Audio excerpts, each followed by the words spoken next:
ओम श्री परमात्मने नमः। श्रीमद् भगवद गीता का 3रा अध्याय। अर्जुन ने प्रश्न किया कि हे जनार्दन, यदि कर्मों की अपेक्षा ज्ञान आपके श्रेष्ठ मान्य है तो फिर हे केशव, मुझे भयंकर कर्म में क्यों लगाते हैं तथा आप मिले हुए से वचन से मेरी बुद्धि को मोहित सी करते हैं। इसलिए उस एक बात को निश्चय करके कहिए कि जिससे मैं कल्याण को प्राप्त हूं। इस प्रकार अर्जुन के पूछने पर भगवान श्री कृष्ण बोले कि हे निष्पाप अर्जुन, इस लोक में 2 प्रकार की निष्ठा मेरे द्वारा पहले कही गई है। ज्ञानियों को ज्ञान योग से और योगियों को निष्काम कर्म योग से। परंतु किसी भी मार्ग के अनुसार कर्मों को स्वरूप से त्यागने की आवश्यकता नहीं है, क्योंकि मनुष्य न कर्मों के न करने से निष्कर्मता को प्राप्त होता है और न कर्म त्यागने मात्र से भगवत साक्षात्कार रूप सिद्धि को प्राप्त होता है। सर्वथा कर्मों का स्वरूप से त्याग हो भी नहीं सकता, क्योंकि कोई भी पुरुष किसी काल में क्षण मात्र भी बिना कर्म किए नहीं रहता है। निस्संदेह सभी पुरुष प्रकृति से उत्पन्न हुए गुणों द्वारा परवश हुए कर्म करते हुए चलते हैं। जो मूढ़ बुद्धि पुरुष कर्मनेंद्रियों को हठ से रोककर मन से चिंतन करता है वह मिथ्याचारी अर्थात दंभी है। और हे अर्जुन, जो पुरुष मन से इंद्रियों को वश में करके अनासक्त हुआ कर्मनेंद्रियों से कर्म योग का आचरण करता है वह श्रेष्ठ है।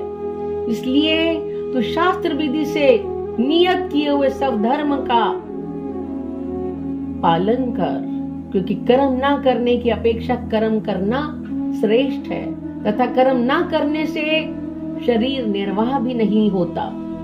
हे अर्जुन, बंधन के भय से भी कर्मों का त्याग करना योग्य नहीं है, क्योंकि यज्ञ अर्थात विष्णु के निमित्त किए हुए कर्म के सिवा अन्य कर्म में लगा हुआ ही यह मनुष्य कर्मों द्वारा बनता है।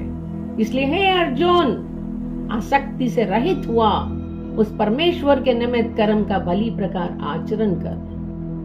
कर्म ना करने से तो पाप को प्राप्त होगा, क्योंकि प्रजापिता ब्रह्मा ने कलप के आदि में यज्ञ सहित प्रजा को रचकर कहा कि इस यज्ञ द्वारा तुम लोग वृद्धि को प्राप्त हो और ये यज्ञ तुम लोगों को इच्छित कामनाओं को देने वाला होवे, तथा तुम लोग इस यज्ञ द्वारा देवताओं की उन्नति करो और वे देवता लोग तुम लोगों की उन्नति करें। इस प्रकार आपस में कर्तव्य समझकर उन्नति करते हुए परम कल्याण को प्राप्त होगे, तथा यज्ञ द्वारा बढ़ाए हुए देवता लोग तुम्हारे लिए बिना मांगे ही प्रिय भोगों को देंगे। उनके द्वारा दिए हुए भोगों को जो पुरुष बिना उनको अर्पण किए भोगता है वह निश्चय चोर है।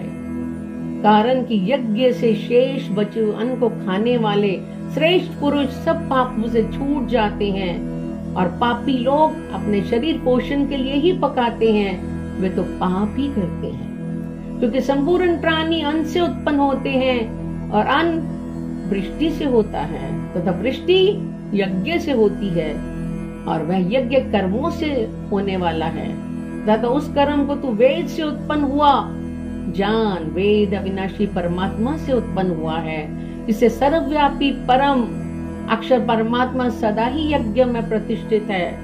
हे पार्थ, जो पुरुष इस लोक में इस प्रकार चलाए हुए सृष्टि चक्र के अनुसार नहीं बरतता है, अर्थात शास्त्र अनुसार कर्मों को नहीं करता है, इंद्रियों के सुख को भोगने वाला पापायु पुरुष व्यर्थ ही जीता। परंतु जो मनुष्य आत्मा ही में प्रीति वाला और आत्मा में ही तृप्त तथा आत्मा में ही संतुष्ट होवे, उसके लिए कोई कर्तव्य नहीं है। क्योंकि संसार में उस पुरुष का किए जाने से भी कोई प्रयोजन नहीं है, ना किए जाने से भी कोई प्रयोजन नहीं है, तथा इसका संपूर्ण भूतों में कुछ भी स्वार्थ का संबंध नहीं है, तो भी उसके द्वारा केवल लोक हितार्थ कर्म किए जाते हैं। इससे तू अनासक्त हुआ निरंतर कर्तव्य कर्म का अच्छी प्रकार आचरण कर, क्योंकि अनासक्त पुरुष कर्म करता हुआ परमात्मा को प्राप्त होता है। इस प्रकार जनकादि ज्ञानी जन भी आसक्ति रहित कर्म द्वारा ही परम सिद्धि को प्राप्त हुए हैं। इसलिए तथा लोक संग्रह को देखता हुआ भी तू कर्म करने के ही योग्य है, क्योंकि श्रेष्ठ पुरुष जो जो आचरण करता है अन्य पुरुष भी उसके ही अनुसार बरतते हैं।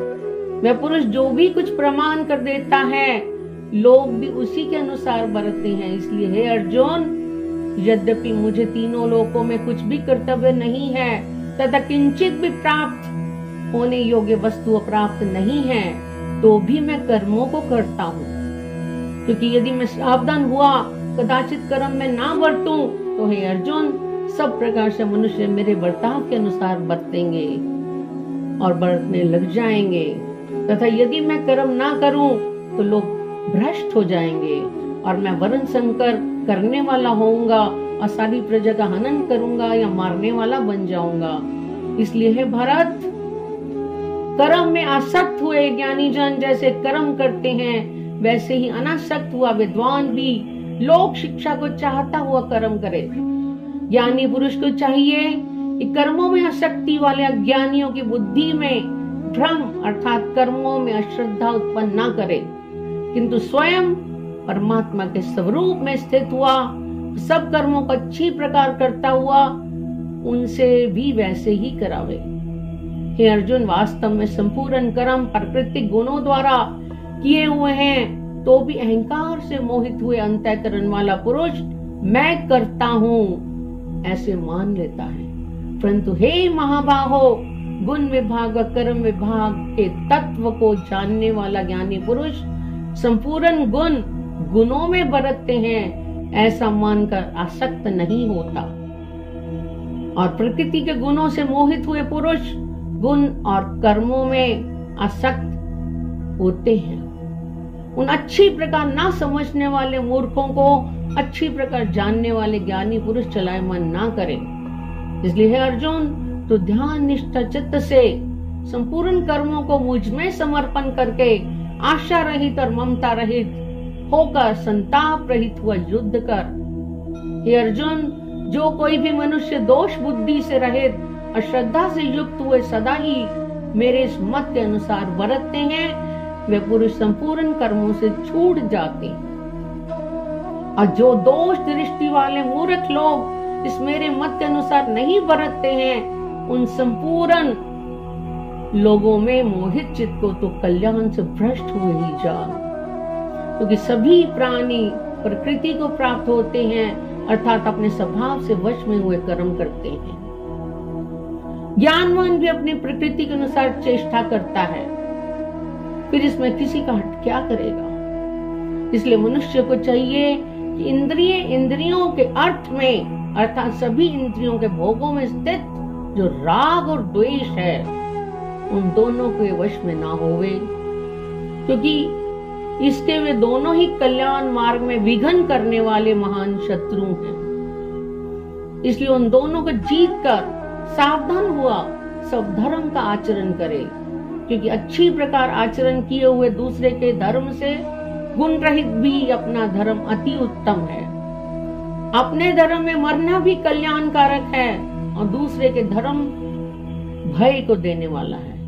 इस पर अर्जुन ने पूछा कि हे कृष्ण, फिर ये पुरुष ब्लाते लगे हुए के सदृश न चाहता हुआ भी किससे प्रेरा हुआ पाप का आचरण करता है। इस प्रकार अर्जुन के पूछने पर श्री कृष्ण बोले, हे अर्जुन, रजोगुण से उत्पन्न हुआ ये काम ही क्रोध है, यही महाअशन अर्थात अग्नि के सदृश भोगों से ना तृप्त होने वाला और बड़ा पापी है। इस विषय में इसको तू वैरी जान। जैसे धुएं से अग्नि और मल से दर्पण ढका रहता है और जेर से गर्भ ढका हुआ है, वैसे ही उस काम के द्वारा ये ज्ञान ढका हुआ है। हे अर्जुन, इस अग्नि सदृश न पूर्ण होने वाले काम रूप ज्ञानियों के नित्य वैरी से ज्ञान ढका हुआ है। इंद्रियां, मन और बुद्धि इस काम के वासस्थान कहे जाते हैं, और ये काम इन मन, बुद्धि और इंद्रियों द्वारा ही ज्ञान को आच्छादित करके इस जीवात्मा को मोहित करता है। इसलिए हे अर्जुन, तो पहले इंद्रियों को वश में करके ज्ञान और विज्ञान के नाश करने वाले इस काम पापी को निश्चय पूर्वक मार दे। और यदि तू समझे कि इंद्रियों को रोक कर काम रूप वैरी को मारने की मेरी शक्ति नहीं है, तो तेरी ये भूल है। क्योंकि इस शरीर से तो इंद्रियों को पर श्रेष्ठ, बलवान और सूक्ष्म कहते हैं, और इंद्रियों से पर मन है, और मन से भी पर बुद्धि है, और जो बुद्धि से भी अत्यंत पर है वे आत्मा है। इस प्रकार बुद्धि से पर अर्थात सूक्ष्म तथा सब प्रकार बलवान और श्रेष्ठ अपनी आत्मा को जानकर तथा बुद्धि के द्वारा मन को वश में करके, हे महाबाहो, अपनी शक्ति को समझकर इस दुर्जय काम रूप शत्रु को मार दे। इति श्री भगवद गीता रूपी उपनिषद एवं ब्रह्म विद्या तथा योग शास्त्र विषय श्री कृष्ण और अर्जुन के संवाद में कर्म योग नामक तीसरा अध्याय समाप्त हुआ। जय श्री कृष्ण, जय श्री